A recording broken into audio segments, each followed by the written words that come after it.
Welcome to Main and Center. This segment is being brought to you by the Crossroads House right here in Batavia.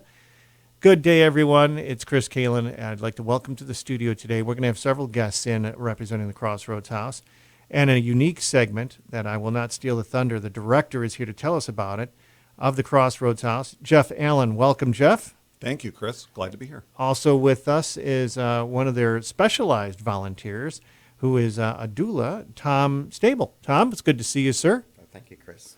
And today we are also going to be having a special guest. I'd like you to tell us a little bit about that and what's going on with progress at the Crossroads House now that the Phase 4 is implemented and things have opened up a bit. Sure. We are just getting back into resident care. We took a pause for 87 days. Late March, we went on pause for the safety of our volunteers, our staff, and everybody concerned. But a couple of weeks ago, we got back into the business, and we took Conrad Gifford, who's here with us today. He's an 89-year-old Korean War vet, and just a great guy, and agreed to come on and help us kind of complete that broad spectrum look at Crossroads House. We've been trying to give Genesee County a good look at the house from a volunteer perspective, a staff, a nurse, our founder, and now one of our residents. This will be the first time we've actually had one of our residents here on Main and Center. This is a person who has been diagnosed and is in the latter stages of life, and he was willing and an active participant to say, look, one of my wishes is to get involved, and I want people to know from my perspective. Exactly. It's an old cliche that there's only two inevitables in life, death and taxes, but we have no problem talking about taxes. Mm-hmm. So this is an opportunity to talk about our end days and how we can make them more rich. Tom Stable is here as well. It's good to see you again, sir. How are you? Good, Chris. Thank you. Welcome back. Doula, master doula, I suppose, at this point. Well, I'm not so sure about that. But you are in a unique position as well to not just assist residents, but their families as well in preparation for the inevitable. That's right, Chris. That's a big part of the component of our doula program.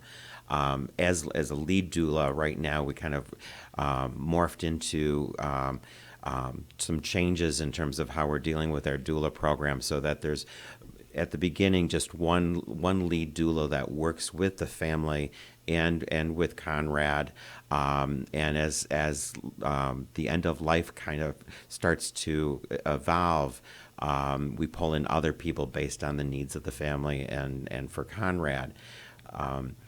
One of the things that we really like doing is dealing with a lot of the emotional and the spiritual needs of our residents. And also having them understand what that end-of-life process is all about. As Jeff said, oftentimes we will talk about anything else, but we won't talk about death. Mm-hmm.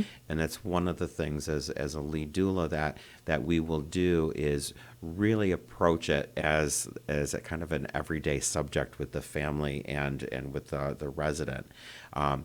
So many times when we talk about death, we're all afraid of that we're going to die. And it's the one thing that we know it's going to happen, but we're afraid of it and we don't talk about it. And we're afraid of it because we don't know. And that's where the fear comes from. We don't know what dying is going to be. Oftentimes, our Kathy Penapenta will say,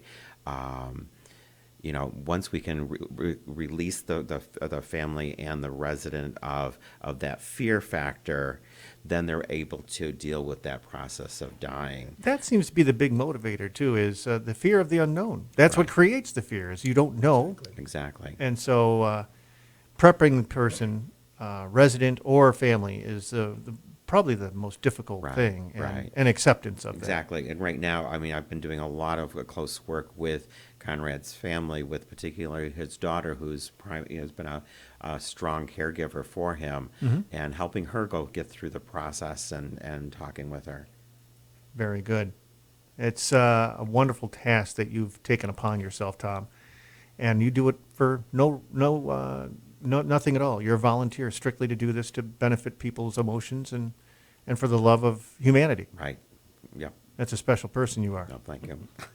Tom Stable, thank you, sir. Jeff Allen, the director of the Crossroads House, they are here today. Let's invite Conrad Gifford into the studio with Diane Saya. Everybody knows Diane. She is here with Conrad, and we will delve into some of the things that he wants to talk about. We'd like to welcome to the studio now Conrad Gifford, who is a very well-known resident in the area, and Diane Saya. Diane, first, let you take the lead here. How are you? Welcome to the studio, and thank you for this is a groundbreaking moment, and I want you to kind of let everybody in on Conrad a little bit, and then I'll learn some more about him. Sure. Well, thank you for having us today, Chris. Well, you know, at Crossroads House, we talk a lot about legacy work and end-of-life issues, and our doulas and our caregivers, they really try to help the residents achieve some end-of-the-journey goals, if you will. Conrad is someone who's known to us at the house as a man of many stories. He's a very proud, patriotic Korean War veteran, and he's had a number of businesses here in Batavia and surrounding area, and his ability to recall all the details is just remarkable. We're going to get into some of that. Absolutely. So he had a very nice road trip not long ago to the Pembroke National Cemetery while it's under construction, so I'll let him tell you the rest of the story. Excellent. Please welcome Conrad Gifford. Conrad, it is a delight to make your acquaintance. Thank you. Thanks for coming in. This is you're a groundbreaker. We've never had a resident come in before. You are the very first, and a Korean War veteran. Yes. It's an honor. Thank you for your service. 1950. 1950 to 51? 1950 to 52. Oh, my. You put your time in. 15 months Wow. on the front line. I got 5 Bronze Stars. Wow. And my records got burned up in St. Louis. Mm-hmm. And I have no records, really. They made me up one. 15 months on the front line and 5 Bronze Stars. Wow. But Oh, believe me, they can find stuff now. I've got a friend that works for if your family ever wanted it, I can put you in contact with somebody that can get that information for you. I've got to ask you, being a war veteran now, Conrad, why, I understand you took a road trip to the cemetery in Pembroke. Why was that such a big deal to you? Why did you need to go? Boy, I wanted to be near home. Those are your boys? I moved from Florida up here Mm-hmm. to be with my kids. Yes. And it was time. I packed up, Uber, my granddaughter, Chelsea, brought me up, had a party at the airport. Mm-hmm. Then Bradley took me up to Expo. I bought a house, sight unseen, perfectly happy with it. Yes. And a beautiful place. And so then I belong to the Korean War Association in Rochester. Okay. And I was a treasurer for that, and on the board of directors, and also gun salutes. Mm-hmm. I've spent 400 hours on funerals and like Ceremonies. ceremonies, Mm-hmm. nursing homes down in Bay of Pines in Pinellas Park. So So the military park that's being constructed right now. it's beautiful. Yeah. You cannot find another one that's going to be nice as this. They just got it together too, like in the Yes, last year. Very much so. And the veterans are all anxious to get in there. Yeah. Now, my wife died January 5th. She's sitting on the shelf for me, waiting for me. Waiting. Yeah. And this year, January 5th of this year? Time getting short. Yeah. I'm ready anytime. Yeah. When he calls me, I'm ready. And you can join her. Sorry. Well, the courage that you display is absolutely amazing. The fact that you're coming on the radio and telling people, hey, look, I know my time is coming. I want to share my story with you. Before we get into how you're feeling, I want to get into that, though. Tell everybody a little bit about yourself. Where were you born originally? Where are you from? I born in Oneonta, I know where that is. near Cooperstown. I played baseball down there. Yeah, I was with the Little Falls Mets, and we used to play the Oneonta Yankees. and I worked for some of the local farmers, Oneonta Dairy. Yeah. Horse was wagon. We delivered milk, and I do a little better. I worked for R.B. Simerson Milk Company. Okay. And Marydale, Yeah. and then I got a job working for the D&H Railroad Oh, okay. as a gandy dancer. Well, Gandy dancer. A gandy dancer is the one that pounds spikes. Oh, okay. Wow, that's heavy labor right there. Yeah, it is. And I learned how to milk cows by hand, Mm-hmm. and it got my arms good. And then they called me in 2 summers later, and they said, "You haven't had a physical yet." I said, "No." And so they sent me up to Albany, Mm-hmm. and I had my physical. I rode back with Ronald Bree, the Oneonta department store. He and his wife. Gotcha. Back to Oneonta. Mm-hmm. And a week later, they told me, "You're laid off." I couldn't read the signal lights. Those little round circles Right. with the numbers. I couldn't read that. But I could read vivid colors. Right. My chin dropped down. What to do next? Right. I get in my little 38 Ford business coupe. I went to Utica. Mm-hmm. I looked up. There was the Army. And there it was. There it was. And you joined. And then I went to Fort Knox, Kentucky for basic. Mm-hmm. Then the school was full, so they sent me to Camp Southern, California. Then I went to Okinawa. Okay. Then the war broke out. And then you were busy from there on. I was busy. Now, when you were discharged after your 5 Bronze Stars and everything, that's just shocking. You came back to the United States. What led you to Batavia? Batavia? Well, I was working for the Dairymen's League at the Borden's Company in Mount Upton. They got me a job. Mm-hmm. Then they sent me to Delhi. Mm-hmm. You know, I never graduated from 8th grade. Oh, wow. And So they wanted you to finish up. Well, no. What they did, they want me on a specialty, on research. Mm-hmm. So they put me on research for about 4 years. I helped them develop the Starlac non-fat dry milk solids. Oh, wow. And dry milk solids. And I got that. Then I closed the plant, and I went to Borden's in Perry. Getting closer. Yeah. Then they, Larry Cushing, I stopped there just to see about a job. They took me in 2 days later. Boom. And, I was lab director there. Wow. Taught butter making. I run the lab. Yeah.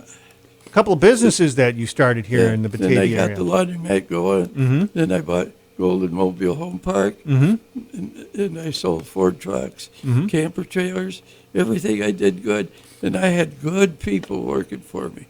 And I had 14 girls working for me at the laundromat. Laundromat, yeah? But you do a better job than the other fellow.